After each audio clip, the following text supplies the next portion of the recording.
शहरी शबरी आदिवासी घरकुल योजनेच्या लाभार्थ्यांना बांधकाम परवानगी देऊन तात्काळ पहिला हप्ता वितरित करा.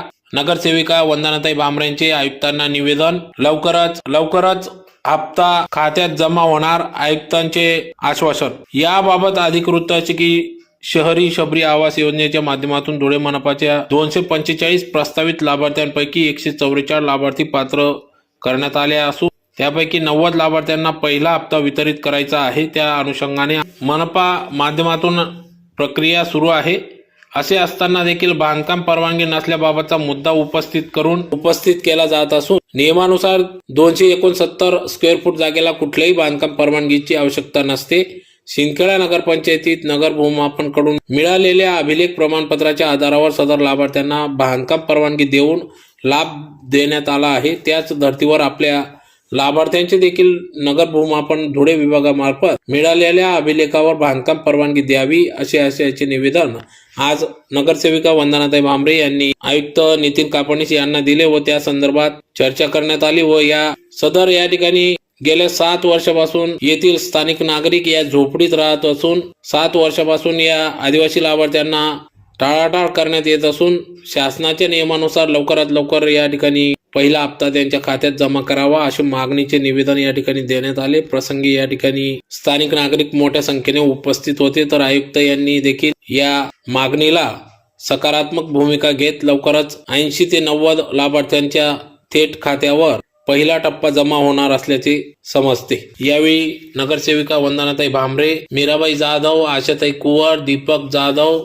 शोभा पवार, दीपक जाधव, यमुनाबाई धनराज ठाकरे, विमलबाई गायकवाड, झिपा वाघ, बन्सीलाल मोरे, आनंदा मोरे, प्रशांत जाधव, तेनाबाई ठाकरे, जिजाबाई पवार, दशरथ पवार, दाकू बागुल, अक्काबाई मोरे, हिरुबाई भोई, राजूबाई मालचे, राजू हालोर, निर्मलाबाई सोनवणे, रंजना सोनवणे आदी सर्व, रवींद्र पवार, मोहिनी पवार, यमुनाबाई मालचे, दादा मोरे, गोकुळ मालचे आदी सर्व स्थानिक नागरिक मोठ्या संख्येने या ठिकाणी उपस्थित होते. आदिवासी विकास मंत्र्यांनी आता 2 वर्षापूर्वी योजना लागू केली. त्याच्या आधीपासून आमचे प्रधानमंत्री आवास योजनेचं काम चाललेलं होतं. नंतर आम्ही हे केलं आणि त्याच्यानंतर हे सगळ्या लोकांचे सगळे मी डॉक्युमेंट तयार केले आणि त्याच्यानंतर मी इथं सबमिट केले आणि याच्यावर तर अंतिम टप्प्यावर काम आलेले. आणि आता तुम्ही तहसीलदारांना पत्र द्यायला लावलं त्या दिवशी. तहसीलदारांचा काहीच रोल नाही इथं. आता शिंदखेडा नगरपंचायतीमध्ये त्या लोकांना 2 हप्ते मिळून गेले. त्यांचा अभिलेख जो सिटी सर्वेचा होता तो अभिलेख मी या लोकांचाही काढून आणला, तिथं जोडलेलं आहे. त्याच्यावर बांधकाम परमिशन मिळाली पाहिजे. शेवटी तोंडे घासाला आणि बांधकाम परमिशनाची अट टाकली. 269 स्क्वेअर फीटला बांधकाम परमिशन आहे हा सुद्धा नियम आहे, तरी देखील बांधकाम परमिशनचा विषय इथं लागू केलेला आहे. ठीक आहे मॅडम, आपला हे कळला, मुद्दा समजला मला. जर महापालिकेच्या वतीने जिथे जिथे लिगली परवानगी देत असेल झटपट परवानगी मिळेल. ठीक आहे, थँक्यू. निगेटिव्हिटीने बोलतायत साहेब, निगेटिव्हिटीने बोलतायत साहेब. आम्हाला क्लिअर पाहिजे की किती दिवसात करणार साहेब. नाही तसं नाही सांगू शकत. किती दिवसात केले म्हणजे तुम्ही आता रखडणार माझं काम? नाही, बिलकुल नाही. नियमात असेल तर झटपट होणार. 247 लोकांचे ऍप्लिकेशन होते. पैकी 114 लोक पात्र झाले. पैकी 90 लोकांना पहिला हप्ता द्यायचा होता. पैकी आता 57 लोकांच्या फायली पेंडिंग. काहीच नाही, सगळं झालेलं आहे. फक्त आदिवासी विकास वाल्यांचं असं म्हणणं आहे की आम्हाला बांधकाम परमिशन पाहिजे. पालिका मध्ये बांधकाम परमिशन देणार नाही.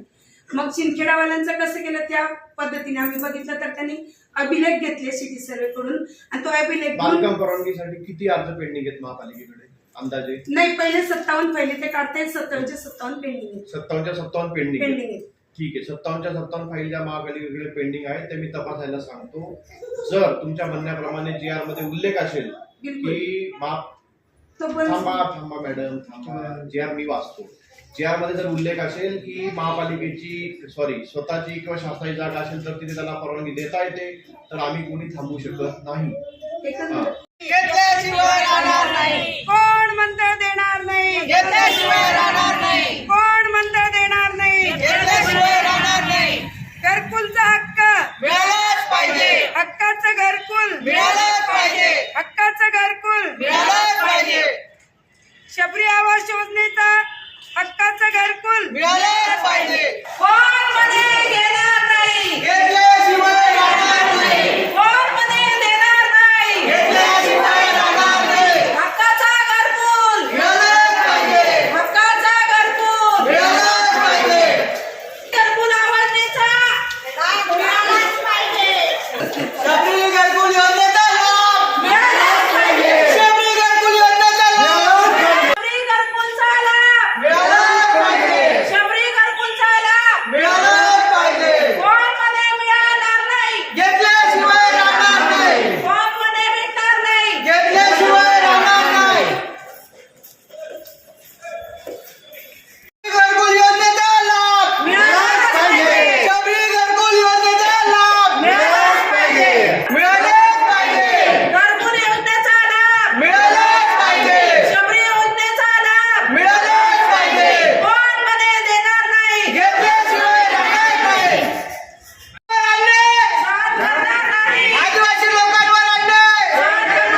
महानगरपालिकेत माननीय आयुक्त साहेबांना आम्ही निवेदन देण्यासाठी आलो होतो आणि आजचा निवेदनाचा विषय होता शबरी घरकुल आवास योजना.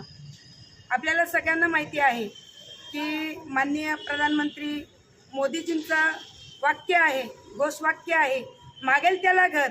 आणि मोदीजींच्या आशीर्वादाने या भारत देशातील प्रत्येक गोरगरीब जनतेला घरकुल मिळत आहे. आणि त्या अनुषंगानेच आपल्या धुळे महानगरपालिका हद्दीतील हद्दवाड 11 गावातील आदिवासी समुदायाचे घरकुल शबरी आवास योजनेतून आपण इथं प्रस्तावित केलेले होते. हे प्रस्तावित करत असताना 245 लाभार्थी प्रस्तावित होते. पैकी 114 घरकुलं ही मंजूर झालेली होती. काही बारीक त्रुट्या होत्या आणि म्हणून 114 घरकुलं मंजूर होती. पैकी 80 लाभार्थ्यांना पहिला हप्ता द्यायचा ठरलेलं होतं. आणि त्या अनुषंगाने संपूर्ण महानगरपालिकेची आणि आदिवासी विकासची पूर्ण प्रक्रिया पूर्ण झालेली आहे. परंतु बांधकाम परमिशनची अट जी होती, या अटीमुळे घरकुल योजनेला विलंब होत होता, लाभ मिळण्यास विलंब होत होता. आणि त्यासाठी आज आम्ही निवेदन देण्यासाठी आलेलो होतो. या GR स्पष्ट उल्लेख आहे की स्वतःची जमीन अथवा शासनाने दिलेल्या जमिनीवर हा लाभ देण्यात यावा. आणि 269 स्क्वेअर फीटला बांधकाम परमिशनची गरज नसते. हा GR क्लिअर कट असताना देखील विलंब होत होता आणि म्हणून आज आम्ही निवेदन दिलेलं आहे. आयुक्त साहेबांनी पॉझिटिव्हली आम्हाला सांगितलं की हा GR नुसार आपण तात्काळ कार्यवाही करू. मी अपेक्षा करते की आयुक्त साहेब आणि आदिवासी प्रकल्प अधिकारी 100% आदिवासी जनतेला न्याय देतील आणि शबरी आवास योजनेचा लाभ आम्हाला मिळेल. धन्यवाद.